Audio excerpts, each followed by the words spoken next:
Hello everyone, welcome to C++ course on code mode. आज की इस क्लास में हम देखने वाले हैं हम अपने 2D एरे के अंदर किस तरह यूजर से इनपुट करा सकते हैं। तो सबसे पहले अपने प्रोग्राम से ही स्टार्ट करेंगे। हमारे पास यहाँ पे एक हेडर फाइल है IOStream, उसके बाद है हमारा नेम स्पेस के बाद हमारा मेन फंक्शन है। उसके बाद हमने एक एरे डिक्लेयर किया है एम्प्लॉय आईडीज़ नाम से, जो हमारा इंटीजर वैल्यूज़ को रखता है। उसके अंदर हमारे पास 2 रो हैं और 3 कॉलम हैं, और उसके बाद हमने अपनी सिंपल वैल्यूज़ को इनपुट कराया है। तो यहाँ पे भी हमारा जो इनपुट का वर्क होता है वो बिल्कुल सेम होता है। जैसे हम अपने नॉर्मल वेरिएबल को इनपुट कराते हैं ऐसे ही हम अपने एरे को भी इनपुट कराते हैं, बट डिफरेंस इतना है हमें यहाँ पे इंडेक्स देने होते हैं। तो सबसे पहले मैं लिखता हूँ Cin, उसके बाद मैंने लिखा अपना एरे का नाम, उसके बाद मैंने 0 रो और 0 कॉलम दे दिया। इसके बाद मैंने वापस से अपना एक Cin लगाया, उसके बाद मैंने अपना 0 रो और 1 कॉलम दे दिया। जो मेरा यहाँ पे एरे है उसके अंदर मेरे पास 2 रो होंगी। पहली रो होगी हमारी 0 इंडेक्स वाली, और जो दूसरी रो होगी वो होगी हमारी 1 इंडेक्स वाली। और यहाँ पे 3 कॉलम होंगे। पहला कॉलम होगा वो 0 इंडेक्स वाला होगा, दूसरा कॉलम 1 इंडेक्स वाला और तीसरा कॉलम 2 इंडेक्स वाला। उसके बाद मैंने वापस से सीन लगाया और अब की बार अपने एरे के अंदर 0 रो और जो हमारा सेकंड इंडेक्स पे कॉलम था उसके अंदर वैल्यू इनपुट कराई। इसी तरह मैंने अपने पूरे एरे के अंदर वैल्यूज़ को इनपुट कराया है। तो यहाँ पे हमने सिंपल Cin लगाया है और हमने अपनी वैल्यूज़ को इनपुट कराया है।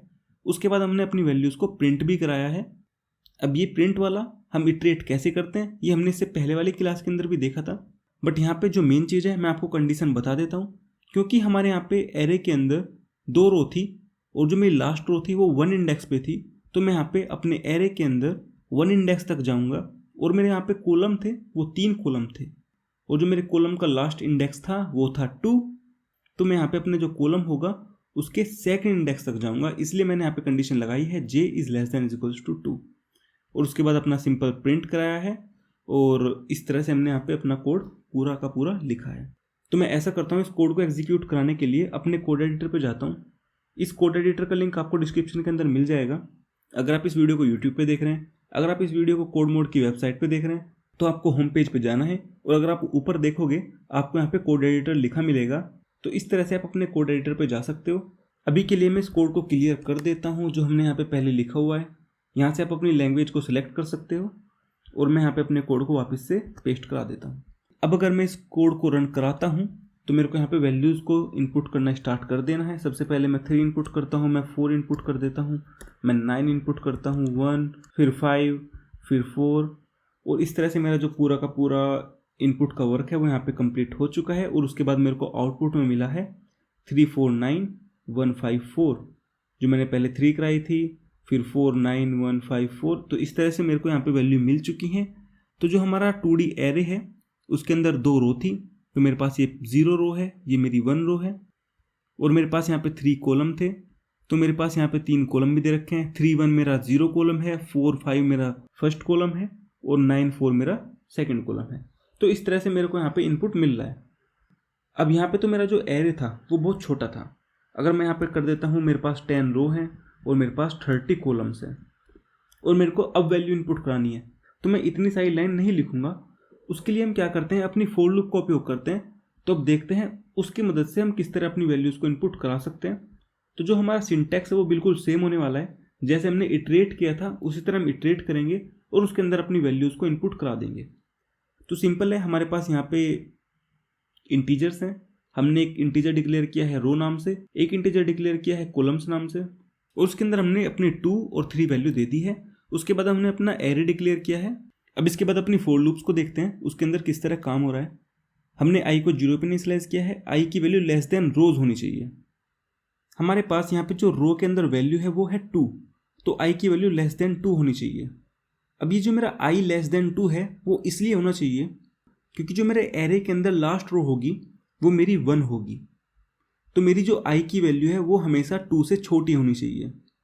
अगर वो 2 से बड़ी हो जाएगी या उससे बराबर हो जाएगी तो हमारे एरे के अंदर वो रो है ही नहीं, तो हम उसको एक्सेस कैसे करेंगे। तो मेरी जो आई की वैल्यू है वो हमेशा 2 से छोटी होनी चाहिए।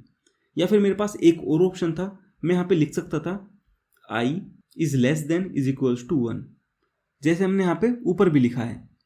तो इस तरह से भी मैं यहाँ पे लिख सकता था, बट अगर मैं इस तरह लिखना चाहता हूँ, मेरे को less than is equals to use नहीं करना है, तो मेरे को जितनी रोज होती हैं जितना हम यहाँ पे डिक्लेयर करते हैं हम उसको भी इस तरह लिख सकते हैं।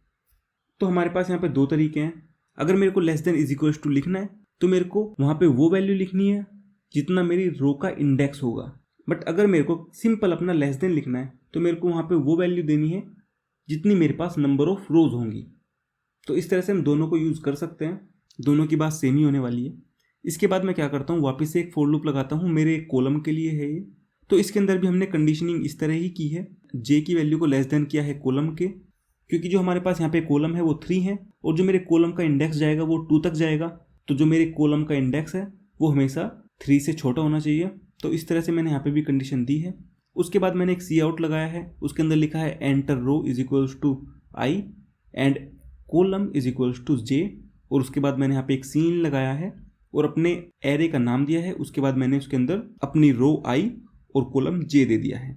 तो मैं ऐसा करता हूँ, इस कोड को कॉपी कर लेता हूँ और इसको रन करा के देखते हैं, वहाँ से हमें चीज़ें और भी ज़्यादा क्लियर होंगी। तो मैं इसको यहाँ पे पेस्ट कर देता हूँ। तो अगर हम इस कोड के अंदर देखें तो हमें इटरेशन का पता है, हमारी इटरेशन किस तरह काम करने वाली है। अब मैं इस कोड को रन करा देता हूँ, पहले क्लियर करता हूँ और तब रन कराता हूँ। तो सबसे पहले मिलेगा हमें एंटर रो 0 एंड कॉलम 0। तो मैं उसकी वैल्यू को इनपुट करा देता हूँ। मेरे को कुछ भी इंटीजर देना है तो मैं कुछ भी दे सकता हूँ। उसके बाद मैं देता हूँ 6, फिर वापस से मैं 3, फिर 2, फिर 8, फिर 11। तो मेरे को इस तरह से वैल्यू मिल गई, मेरा प्रोग्राम कंप्लीट हो गया। तो अगर मैं यहाँ पे देखूँ, जब मेरा आई की वैल्यू 0 थी, मेरी यहाँ से कंडीशन चेक हुई, कंडीशन सही है। मैं अपनी जे लूप के अंदर गया, जे की वैल्यू भी 0 है। तो मैंने यहाँ पे अपना प्रिंट कराया एंटर रो, आई की वैल्यू प्रिंट कराई 0 एंड कॉलम, जे की वैल्यू प्रिंट कराई 0, मतलब रो 0 और कॉलम 0। यहाँ पे सी इन कराया और अपनी 0 0 के अंदर वैल्यू डाल दी 4। और जब मैंने उसको यहाँ पे प्रिंट कराया है तो मैंने 0 0 की वैल्यू को ही प्रिंट कराया है, तो मेरे को यहाँ पे 4 मिल रहा है। उसके बाद मैंने अपनी सिंपल 6 वैल्यू इनपुट कराई है तो मेरे को यहाँ पे 6 मिल रहा है।